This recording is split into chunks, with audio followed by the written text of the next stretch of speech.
Hello, IELTS Energy people. How are you doing? I'm doing great. We are going to talk today about verb tense.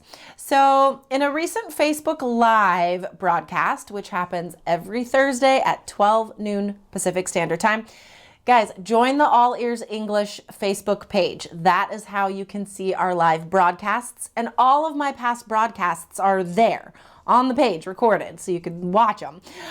Anyway, so in a recent broadcast, a student asked about when to use the past perfect. And this made me chuckle a little bit because honestly, even native speakers don't use it. It's not something you have to know how to use on IELTS. Even native speakers will pause and have to think about the grammar when they use the past perfect. It's so specific that it is rare to have to use that verb tense.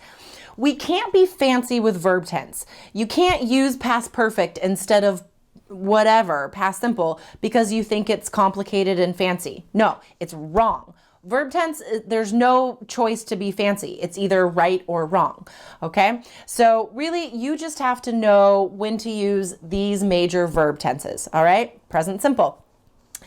General truths, right? Describing. We describe a lot in IELTS speaking. So for descriptions of things that exist now, use present simple. Also, you can use present simple to tell a story that happened in the past. This is called the historical present. The thing is that you have to be consistent. If you start telling a story with past simple, don't change to present simple. All right, you have to be consistent with your verb tense choice. That's the next verb tense you have to know, past simple. Things that are finished in the past. And if you're ever in a doubt, if you're describing something in the past, just use past simple, okay? What if that's that's the safest bet. Okay, so present simple, past simple. Present perfect. Now, we use present perfect a lot, you guys. The main way we use it, and you will use it on your test, is to describe or introduce descriptions of experiences. All right, so for instance, if you're asked about, have you ever traveled? Do you often travel long distances? I could say, well, I've traveled to over 30 countries, so yeah, I could say that I often have, and I do. But then when you give details about your experiences, you switch to past simple. All right? So present perfect introduces, past simple gives details. Next, of course, present continuous. We almost never use present continuous, you guys. Seriously, to describe something that's happening now. How often do you say right now I am talking to you? No.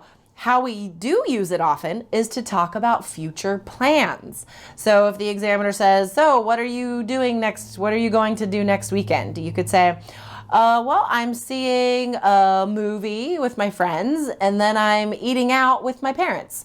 So that was present continuous, talking about future plans. And then, of course, future tenses, will, going to. And don't stress out too much about the differences, guys, because to be honest, native speakers interchange them all the time.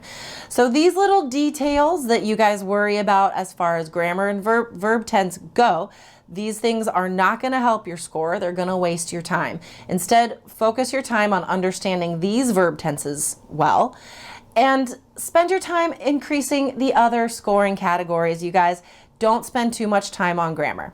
All right? It takes a year to improve your grammar score, honestly, by a band point. So instead, focus on the other categories in speaking and writing. Okay, guys, I hope this information helped you.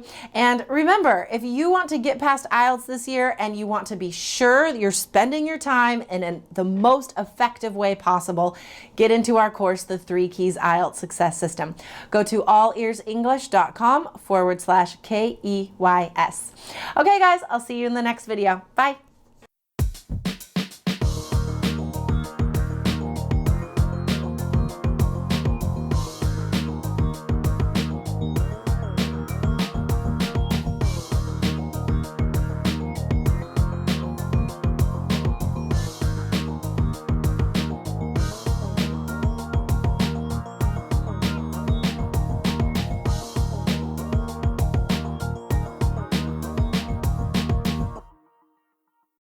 Bonus tip, get a 7 or higher with the All Ears English app, featuring exclusive bonus video lessons with Jessica, Lindsay, and Michelle. Get the app now at allearsenglish.com/app.